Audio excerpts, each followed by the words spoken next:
उच्चस्थे ग्रहपञ्चके सुरगुरौ सेन्दौ नवम्यान्तिथौ उच्चस्थे ग्रहपञ्चके सुरगुरौ सेन्दौ नवम्यान्तिथौ लग्ने कर्कटके पुनर्वसुयुते मेषं गते पूषणी निर्दग्धुं निखिलाः पलाशसमिधो मेध्यादयोध्यारणे आविर्भूतमभूतपूर्वमपरं यत्किञ्चिदेकं ज्ञानेन रंशमथ कर्कशतर्कखण्डे सिंहांशमेकमपि तद्विविधं समर्च्य तेन स्वयं तदभवत् गुरुराजयोगात् श्रीमण्डलीकगुरुमण्डनमाश्रितोऽहम्। विवाह प्रकरणं वधू गृहप्रवेश సందర్భం గృహప్రవేశ హోమాలు కూడా జరిగినాయి. ఈ పైన ఆపస్సమ్మ మహర్షి చెప్పినట్లుగా ఒక చిన్న వయస్సులో ఉన్నటువంటి బాలకుడిని ఒంట్లో కూర్చోబెట్టి ఫలప్రదానం, ఆ అబ్బాయికి పండ్లు అవి ఇస్తారు. అథాశ్యాః పుగ్గుస్వోర్జీవపుత్రాయాః పుత్రమంక ఉత్తరయోపవేశ్య తస్మై ఫలాన్యుత్తరేణ జిజుషా ప్రదాయ ఉత్తరే జపిత్వా వాచం యచ్చతి ఆ నక్షత్రేభ్యః అన్నారు ఆపస్తంభ మహర్షి. ఈ మహర్షి చెప్పినట్లుగా అథాస్యాః పుగ్గుస్వోర్జీవపుత్రాయాః, ఏ స్త్రీకి పురుష సంతానమే ఉంటుందో ఆ సంతానం ఎప్పుడూ జీవించి ఉన్నటువంటి సంతానం కలిగి ఉన్నటువంటిది అయి ఉంటుందో అటువంటి స్త్రీ యొక్క కుమారుణ్ణి, ఒక పిల్లవాడిని, చిన్న పిల్లవాడిని ఈ వధువు యొక్క ఒళ్ళో పెడతారు, ఆమె ఒళ్ళో కూర్చోబెట్టుకుంటుందన్నమాట. ఉత్తరయోపవేశ్య, పై మంత్రం ఒకటి మంత్రం చెబుతారు. ఆ మంత్రంతో ఆ రకంగా అతను ఆ పిల్లాడిని ఆ వధువు యొక్క ఒడలో కూర్చోబెడతాడనమాట. సోమేనాదిత్య బలిన సోమేన పృథివీ దృఢ అనేటటువంటి మంత్రం. ఈ మంత్రంతో ఆ పిల్లాడిని ఆమె ఒడిలో కూర్చోబెట్టి ఉత్తరే జపిత్వా వాచం యచ్చతి ఆ నక్షత్రేభ్యః, ఆ తర్వాత కూడా ఇంకా మంత్రాలు ఉన్నాయి. ఆ విషయాలు మనం తర్వాత చూద్దాం. అయితే ఇక్కడ పుగ్గుస్వోర్ జీవపుత్రాయాః అని విశేషణం అండి. అసలు ఆమెకు పురుష సంతానమే ఉండటం, ఉన్న సంతానానికి ఎటువంటి ఇబ్బంది లేకుండా అందరూ ఆయుష్మంతులుగా ఉన్నటువంటి వాళ్ళయి ఉండటం, అటువంటి వాళ్ళల్లోంచి ఒక కుమారుణ్ణి తీసుకొచ్చి ఈమె యొక్క ఒళ్ళో పెడతారు. దానికి మనం ఈ మంత్రం అక్కడ ఆ సమయంలో చెప్పిస్తారనమాట. సోమేనాదిత్య బలిన సోమేన పృథివీ దృఢ అథో నక్షత్రాణమేషాముపస్థే సోమ ఆదితః అంటాడు. ఆదిత్యాః సోమేన బలినః అన్నాడండి. అంటే ఇంకా కొన్ని దృష్టాంతాలు చెబుతున్నాడు ఈ మంత్రంతో. అంటే ఈమె కూడా ఆరోగ్యవంతురాలై యోగ్యమైనటువంటి సంతానాన్ని పొందాలి అనే చెప్పడంలో అభిప్రాయం. అసలు చూడండి, సోమేనాదిత్యాః అన్నాడండి. దేవతలందరూ కూడాను సోముడు చేత మంచి బలం కలవాళ్ళై ఉంటారు అని అంటాడు ఈ మంత్రంలో. సోముడు వలన దేవతలందరూ బలం కలిగి ఉండటం ఏమిటి అని అనుమానం. అంటే సోముడు అమృతస్వరూపుడండి. ఆ అమృతస్వరూపుడైతే ఆయన శరీరాన్ని రోజు ఒక కళ చొప్పున దేవతలు తాగుతూ ఉంటారు అని స్వర్గలోకంలో ఆయన అందరికీ దేహాన్ని త్యాగం చేస్తాడు అని. అమృతం, అది అమృత స్వరూపం అండి. అది అమృతాన్ని ఎవరు వదులుతారండి? అందువలన దేవతలందరూ కూడాను ఆయన్ని తాగుతారు అని ఈ మంత్రంలో కనపడుతోంది. అందువలన వాడు చాలా బలవంతులై చాలా గొప్పగా ప్రకాశిస్తున్నారు అనే అభిప్రాయాలు దీంట్లో ఈ మంత్రంలో మనకు స్పష్టమవుతున్నాయి. అంటే చూడండి, నాకు ఒకటి గుర్తొస్తోంది. మహాకవి కాళిదాసు రఘువంశ మహాకావ్యంలో ఒకానొక మహర్షి 14 విద్యలు చదువుకుని గురువు దక్షిణ కోసం అని రఘుమహారాజు గారి దగ్గరికి వచ్చాడు. ప్రస్తుతం రఘుమహారాజు గారి దగ్గర ధనం లేదు. అయినా అతను అంటాడు, మహారాజా మీరు చాలా గొప్పగా ప్రకాశిస్తున్నారండి అని అన్నాడు. కొంచెం ఆ మాట ఎలా ఉందంటే వెటకారకంగా ఉందన్నమాట. అంటే ఏమీ లేకపోయినా గొప్పగా ప్రకాశించడం అంటే ఏమిటయ్యా? బాగా ఐశ్వర్యం ఉండి ధనధాన్యాదులు అక్కడి నుంచి ఆడంబరాలు హడావిడి అంతా ఉన్నట్టయితే ఆహా ఏం మహారాజు అయ్యా నువ్వు అని మనం ప్రశంసించిన అందం చందం. అదేం లేకుండా ప్రస్తుతం ఆయన మట్టి పిడతలతో కాలం గడుపుకునే కాలంలో నువ్వు చాలా బాగున్నావయ్యా అని అంటాడు ఏంటినా? అంటే కాదు, ఉపపత్తి చెబుతున్నాడు. మహారాజా స్థానే భవానే కనరాధిపస్సన్ అకించనత్వం మఘయం వ్యనక్తి. నీకు లేకపోవడం అనేటటువంటిది లేదు మహారాజా. నీకు లేకపోవడం అనేటటువంటిది యజ్ఞం వల్ల వచ్చింది. కానీ మిగతా వాళ్ళు కొంతమంది జూదమాడి ఏదో పాడు చేసిన వాళ్ళు కొంతమంది ఉంటారు. అలాంటిది కాదు కదా. స్థానే భవానే కనరాధిపస్సన్, ఏకనరాధిపస్సన్ ఏకఛత్రాధిపత్యంతో రాజ్యాన్ని పరిపాలించినటువంటి రాజాధిరాజు చక్రవర్తి నువ్వు. కానీ ఈ రోజున అకించనత్వం, ఏమీ లేకపోవటం అనేటటువంటిది మఘజం వ్యనక్తి, యజ్ఞం వల్ల ఏర్పడింది. కానీ ఎందుకనంటే ఆ యజ్ఞంలో దక్షిణ ఏమిటంటే మొత్తం అంతా సవిశ్వజితమాజహ్రే యజ్ఞం సర్వస్వ దక్షిణం అన్నాడు కాళిదాసు. అంటే సర్వస్వదక్షిణాకమైనటువంటి యజ్ఞాన్ని చేశాడండి ఆయన. అంతా దక్షిణగా ఇచ్చేసాడు, ఏం మిగలలేదు. అందువలన ఆ కారణంగా నీకు లేకపోవటం ఏర్పడింది, కానీ మరో రకంగా కాదు కదా. దీనికో దృష్టాంతం చెప్పాడు. స్థానే భవానే కనరాధిపస్సన్ అకించనత్వం మఘజం వ్యనక్తి పర్యాయపేతస్య సురైర్హిమాంసో కళాక్షయ శ్లాఘ్యతరో హివృద్ధే అన్నాడు. చంద్రుణ్ణి రోజు కూడాను దేవతలు తాగుతూ ఉంటారు ఒక కళ చొప్పున. క్రమక్రమంగా ఆ కళలన్నీ అయిపోతాయి. అమావాస్య నాడుకు వచ్చేటప్పటికల్లా ఆయనకి కళలన్నీ అయిపోయినట్టే. ఆ రోజున ఆయన గురించి చాలా గొప్పగా దేవతాలోకం అంతా కూడా చెప్పుకుంటుంది. ఏమని? స్వశరీరాన్ని దానం చేసినటువంటి మహానుభావుడండి ఆయన. ఎవడైనా డబ్బు ఇవ్వచ్చు, మరొకటి ఇవ్వచ్చు, ఏదైనా ఇస్తారు, కానీ శరీరాన్ని కూడా దానం చేస్తారండి ఎక్కడన్నా? ఆయన దానం చేశాడు. అంటే ఆ రోజున, అంటే ఇప్పుడు అమావాస్య ఇది, ఆ రోజున కళలన్నీ అయిపోయినాయి, తలో కళ తాగేశారు. ఆ రోజున మీటింగ్ చేసుకున్నారు. ఆహా చంద్రుడి యొక్క ఔదార్యం ఇంత అంతా కాదని చెబుతున్నారు ఆ సభలో. కానీ పూర్ణిమ నాడు ఎట్లా ఎవడూ చెప్పడు. పూర్ణిమ నాడు మళ్ళీ ప్రాడ్యం దగ్గర నుంచి ఒక్కొక్క కళ చొప్పున వృద్ధి పొందుతాడు ఆ మహానుభావుడు.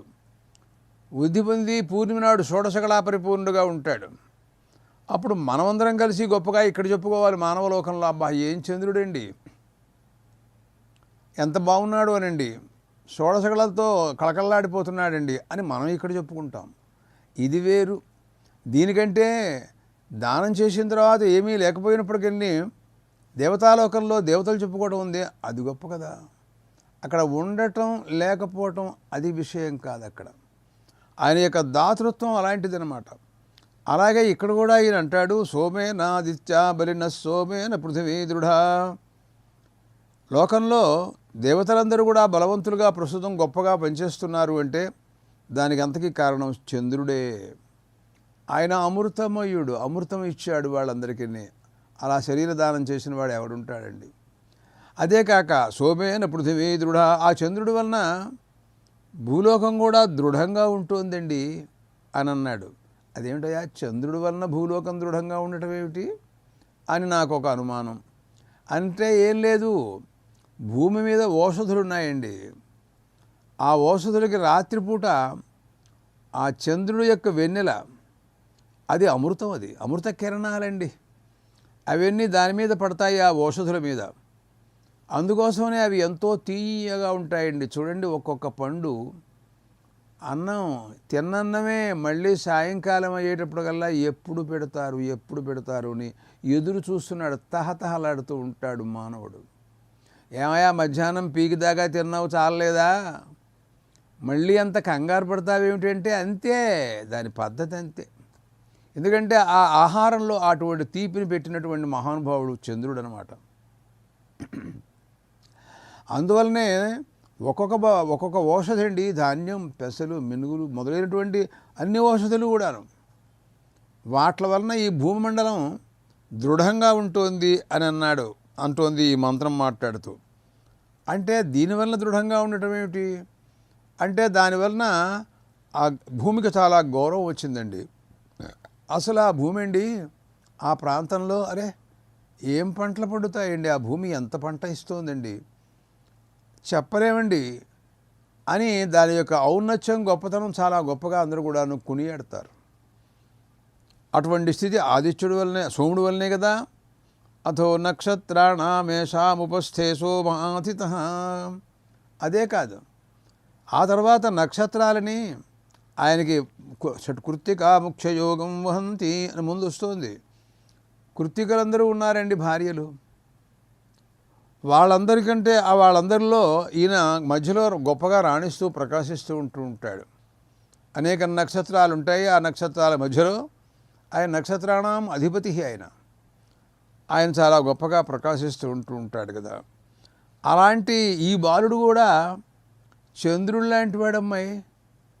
ఈ అమ్మాయిని ఒళ్ళో పెట్టుకో, ఈ అబ్బాయి కూడా చంద్రుడిలాగా నీకు చాలా గొప్ప తేజస్సుని అన్నీ ఇస్తాడు. అంటే ఆ బాలుడిని ఒళ్ళో పెట్టుకోవటం దానివలన ఫలప్రదానం అన్నమాట.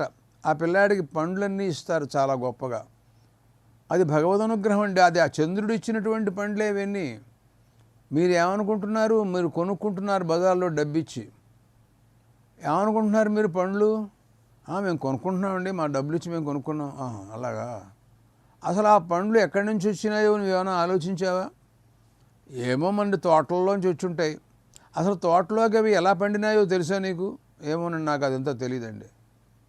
అదేమిటయా, చంద్రుడి యొక్క అనుగ్రహం వల్లనే ఆ తీపితనం ఆ పళ్ళల్లో. కాబట్టి ఆ రకమైనటువంటి ఆ చంద్రుడి యొక్క అనుగ్రహం వలన ఆ పండ్లన్నీ ఎలా పండినాయో అలాగే నీకు కూడా ఈ ఫలాలని కనుక ఆ పిల్లాడికి ఇచ్చినట్లయితే నువ్వు అలాంటి పండు లాంటి పిల్లాళ్ళు నీకు కూడా కలుగుతారు అని ఫలప్రదానం ఇప్పిస్తున్నారన్నమాట. లోకంలో భగవంతుడిని ఉద్దేశించి ఎంతోమంది దానాలు చేస్తూ ఉంటారు. భగవాన్ ప్రియతాం, ఆనందంగా పరమాత్మ అనుగ్రహించుగా. కానీ చూడండి పాపం ఆ శబరికి ఎంత భక్తో తెలియదు కదా. పరమాత్మకి స్వయంగా తనంతట తను పండ్లన్నీ పెట్టింది, స్వయంగా చేతిలో పెట్టిందండి ఇది. అంతేకాక ఏవి బాగుంటాయో ఏవి బాగుండవో కూడా రుచి చూసి కూడా పెట్టిందండి. పరమాత్మ ఏమనుకోలేదు, ఆ భక్తికి పారవశ్యము, ఆ భక్తి పారవశ్యంలో ఆ పరమాత్మ అంగీకరించారు దాన్ని. అందువలన భగవంతుడు తీసుకుంటాడు. మనం భక్తిలో ఉంటే చాలు. భక్తి లేకుండా భక్తి విహీనంగా నువ్వు ఏమి ఇచ్చినా కూడా నిరుపయోగం, అక్కర్లేదు. కాబట్టి పత్రం పుష్పం ఫలంతోయం యోమే భక్త్యా ప్రయచ్చతి తదహం భక్తిపుహృతం అశ్నామి ప్రయతాత్మన అన్నారు పరమాత్మ. స్వల్పమైనటువంటిదైనా సరే, ఏదో కొద్ది గొప్పైనా ఇచ్చినా సరే భక్తితో నువ్వు భక్తి లేనటువంటిది నిరుపయోగం. అందువలన ఆ రకంగా ఈ పిల్లాడికి నువ్వు కూడా ఆ పండ్లట్లా అని ఆ వధువు చేత ఇప్పిస్తున్నాడండి. దానివలన భగవదనుగ్రహం పరిపూర్ణంగా కలుగుతుంది. దానివలన ఆమెకు అలాంటి పండు లాంటి పిల్లాడు కూడా సంతానం కలిగే అవకాశాలు ఉంటాయన్నమాట. సోమేనాదిత్య బరిన సోమేన పృథివీ దృఢ అథో నక్షత్రాణమేషాముపస్థే సోమాతితః అని ఈ మంత్రంలో ఈ రహస్యాలన్నీ కూడా చెప్పాడండి. ఆ తర్వాత మాట్లాడుతూ ఉంటాడు, ప్రస్వస్థః ప్రేయం ప్రజయా భువనేశో చేష్ట యః ప్రియం ప్రజయా తే సమృద్ధ్యతామస్మిన్ గృహే గార్హపత్యాయ జాగృహి. ఈ పై మంత్రంలో ఒక వాక్యంలో మాట్లాడుతూ అంటున్నాడు, ప్రస్వస్థః ప్రేయం అంటాడు, ప్రజయా భువనేశో చేష్ట. భువన శబ్దం వాడాడు. భువనం అంటే నిజంగా జగత్తు అని చెప్పాలి. ప్రకృతంలో గృహప్రవేశ సమయం సందర్భం కదండి. వరుడు యొక్క ఇల్లే ఇక్కడ భవనం అంటేను. మా ఇంట్లో ఇక్కడ అనేక వృక్షాలు చుట్టూరా ఎన్ని వృక్షాలు ఉన్నాయో. వృక్ష సంపద చాలా గొప్పదండి. వృక్షాలను పెంచి వాటి వలన వ్యవసాయం చేయటం అనేది ఉందే, అదొక కళ, అదొక ఆశ్చర్యకరమైనటువంటి విషయం. ప్రకృతి పులకించి ఉంటుందన్నమాట దానికి అర్థం. భూమి ఎంత మనకు ఫలమిస్తోందో, ఎంత సొమ్మిస్తోందో మనకి తెలియట్లేదు. మనం ఏమో అనుకుంటున్నాం, అర్థం కావటం లేదు. ఆ భూమాత యొక్క హృదయం ఎటువంటిదో మనం తెలుసుకోవాలి.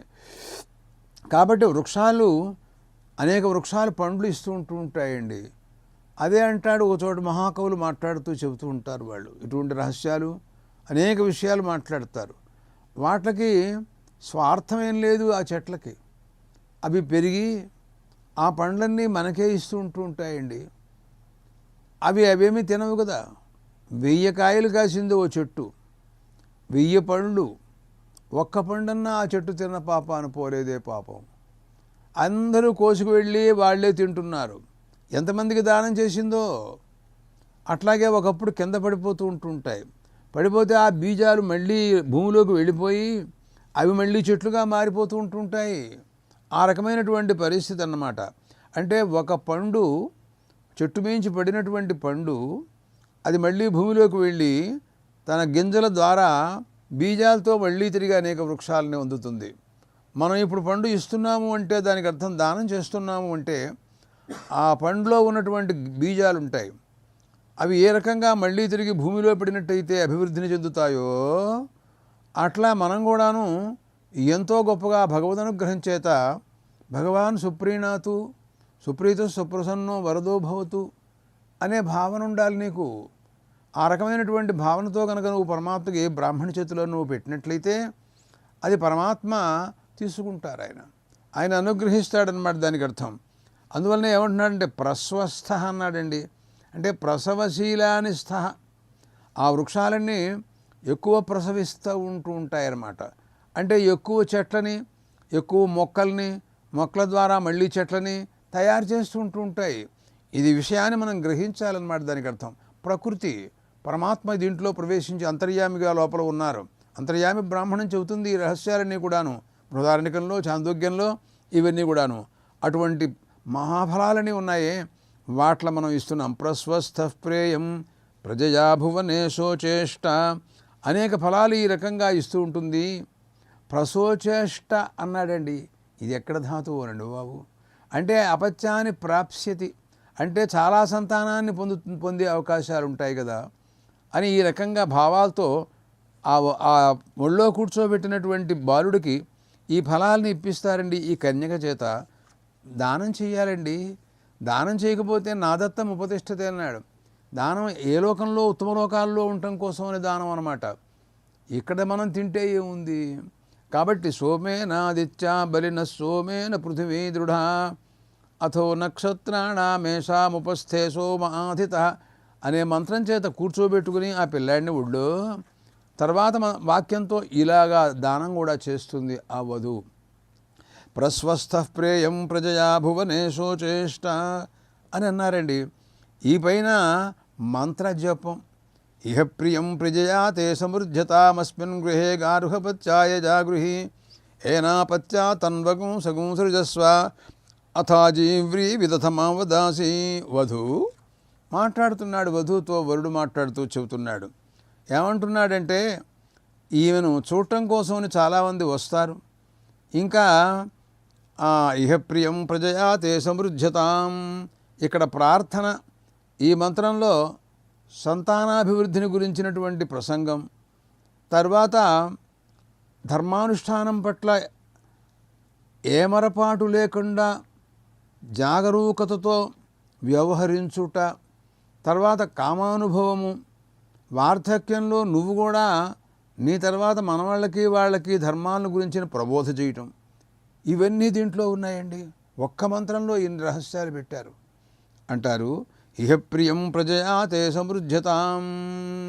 నువ్వు ఈ ఇంట్లో, మా ఇంట్లో నువ్వు ప్రియం, నీకు ఇష్టమైనటువంటి విషయాన్ని పొంది నువ్వు సమృద్ధిగా ఉంటావు అని అడిగాడు. ఏమిటి ఆమెకు ఇష్టమైనటువంటిది అంటే సంతానమే. సంతాన సౌభాగ్యం ఉన్నట్టయితే ఆనందంగా ఉంటారు, లేకపోయినట్టయితే ఏదోగా ఉంటారు పాపం. అందువలన అలాంటి ప్రీతి. ఎందుకంటే ఆ కుమారుడు కనుక సంతానం కనుక పొందినట్లయితే వాళ్ళు ఎంతో ఆనందంతో వాళ్ళు చూసుకుంటూ ఉంటారు.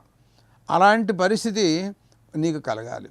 అటువంటి దాంతోనూ సమృద్ధిని పొందాలని నేను కోరుతున్నాను అని అన్నాడండి. మా ఇల్లు ఎలాంటిదో తెలుసా? ఇక్కడ ఎంతోమంది సంతానాన్ని పొందారు.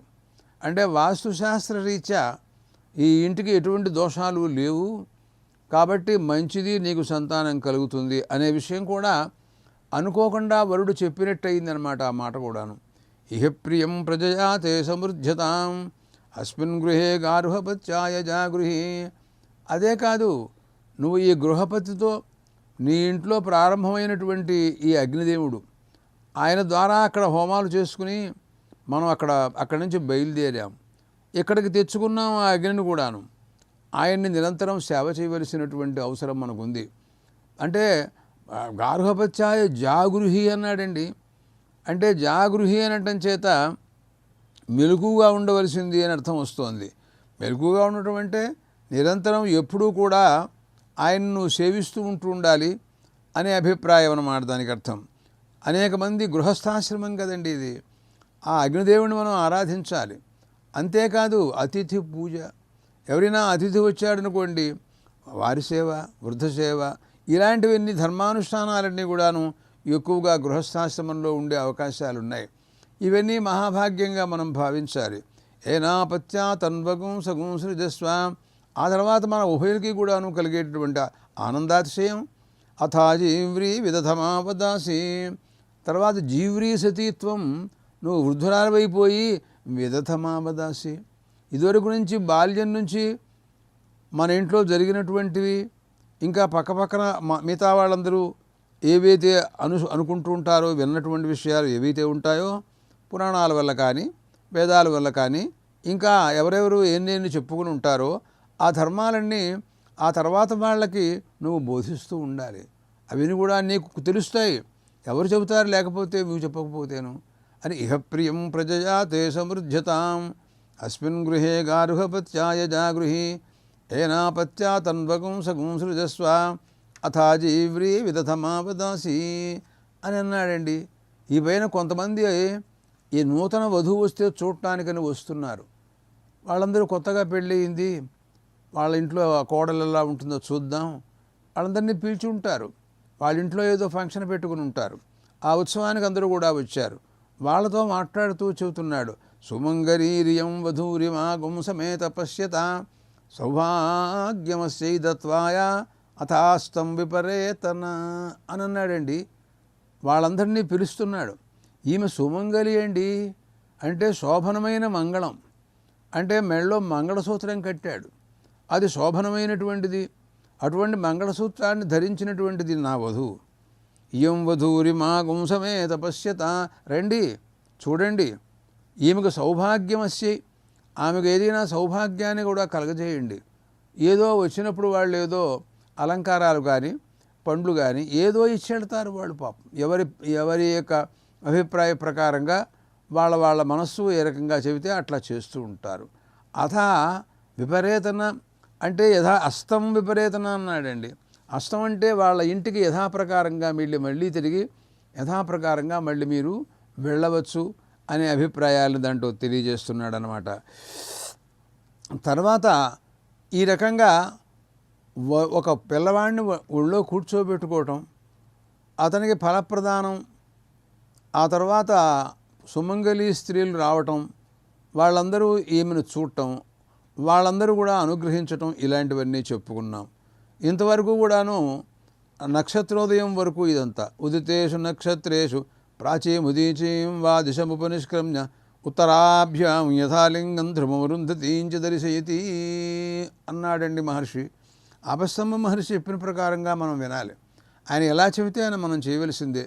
నక్షత్రోదయం అయిన తర్వాత వాళ్ళు ఇంతవరకు కూడాను నక్షత్రోదయం వరకు కూడాను మౌనంగా ఉన్నారు, వధూవరులు ఉభయులు కూడాను. ఇప్పుడు మౌనం విడిచిపెట్టేస్తున్నారు. అక్కడి నుంచి ఉదితేషు నక్షత్రేషు ప్రాచీముదీచీం వా దిశముపనిష్క్రమ్య ఉత్తర పక్క కానీ లేక తూర్పు పక్క కానీ వెళ్ళి ఉత్తరాభ్యాం యథాలింగం ధ్రువమరుంధతీంచి దర్శయతి.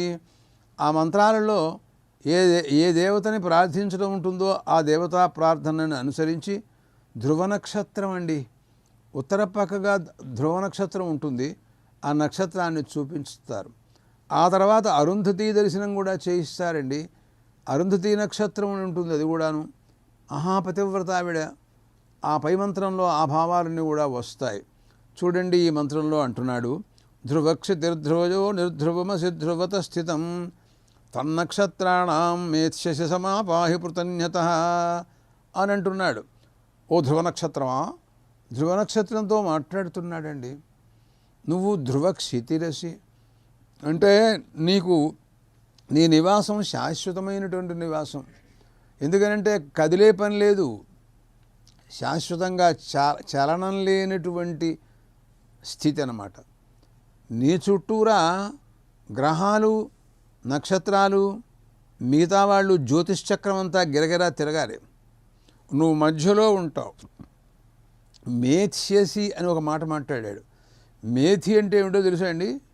మేథే నిహంతి అంటాడు మా వాళ్ళు. అంటే కట్టుకొయ్యి అన్నమాట దానికి అర్థం. అంటే ఒక కట్టుకొయ్య పాతి దానికి అందరూ చుట్టూరా కూడాను పశువుల్ని పెట్టి ఆ తాళ్ళన్నీ కూడా దీనికేసి కడతారు. ఎంతసేపు దాని చుట్టూరా గిరగిరా తిరుగుతూ ఉంటాయి ఆ పశువులు, బయటికి వెళ్ళలేవు.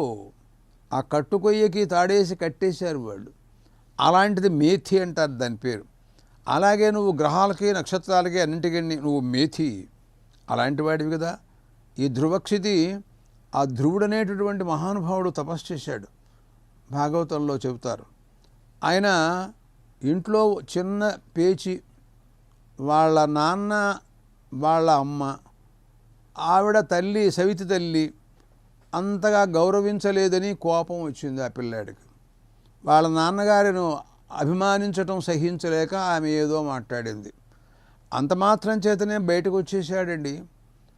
ఎక్కడికి వెడతాడో తెలియదు. చిన్నపిల్లవాడండి, చాలా చిన్న వయస్సు పాపం. ఏంటో మరి తెలియదు, భగవద్ అనుగ్రహం అలా తోసుకొస్తోంది అంతే. అక్కడికి నారద మహర్షి మధ్యలో కనపడతాడు. అబ్బాయి ఎక్కడికి వెడుతున్నావు, నువ్వు ఉత్తానపాదుడు కుమారుడు కాదు అని అంటూ ఆయన పలకరించారు. అవునండి, ఏ నాయనా ఇలా వచ్చావు? కారణాలు చెప్పాడు. సరే బాగానే ఉందిలే, మంచి పని చేశావు. నీకు నేను మంత్రోపదేశం చేస్తాను. మధువనం అని ఉంది, యమునా నదీ తీరంలో ఉంటుందండి. అది సాక్షాత్ శ్రీ మహావిష్ణువు సాక్షాత్కారం జరుగుతుంది అక్కడికి వెడితే. అటువంటి చోట వెళ్ళి నువ్వు తపస్సు చేయి, పరమాత్మ అనుగ్రహిస్తారు, నీకు దర్శనమిస్తారు అని అవన్నీ మహర్షి చెప్పారు. నారద మహర్షి చెప్పారంటే ఇంక తిరుగులేదు కదండి. కాబట్టి ఆ పిల్లవాడు చూడండి, వయస్సు కారణం కాదు, మన యోగం. మనం కూడా మంచిగా భావిస్తున్నట్టయితే మహర్షి కనపడతాడా? నారద మహర్షి పైగాను ఆయన ఉపదేశం చేయటం ఏమిటండి అసలు ఆ పిల్లాడికి? దాన్ని ఆధారంగా చేసుకుని వెళ్ళిపోయినాడు. మధువనం అండి, నర్మదా నదీ తీరంలో ఉంది అది. అక్కడికి వెళ్ళాడు. అక్కడ అన్ని చెట్లు చాలా ఆశ్చర్యకరంగా ఉంటుంది అది. శ్రీ మహావిష్ణువు యొక్క దర్శనం అయితే ఆయన ధ్రువస్థానం నీకు ఇస్తున్నాను అని చెప్పి ఆశీర్వదించినట్టుగా భాగవతంలో కనపడుతూ ఉంటుంది మనకి. అందువలన అలాంటి ధ్రువక్షితి ఆ దర్శనం చేయిస్తున్నాడండి. మహాత్ముల యొక్క దర్శనం ఉంది చూశారా? ఆ దర్శనాదేవ సాధవ అన్నాడండి. వాడు దర్శించినంత మాత్రం చేతనే వాళ్ళు మనం అనుగ్రహిస్తారు వాళ్ళు. లేకపోతే మనం దేవతల్ని ఎంతకాలం మనం ప్రార్థించి మనం అలా కాదండి. ఏదైనా మహాత్ములను దర్శించామనుకోండి ఇంకా తిరుగులేదు కదా. అలాంటి దర్శనం చేయిస్తున్నారు. ధ్రువ నక్షత్రాన్ని గురించినటువంటి విశేషాలు మనం మాట్లాడాలి, వాటిని తర్వాత మాట్లాడదాం.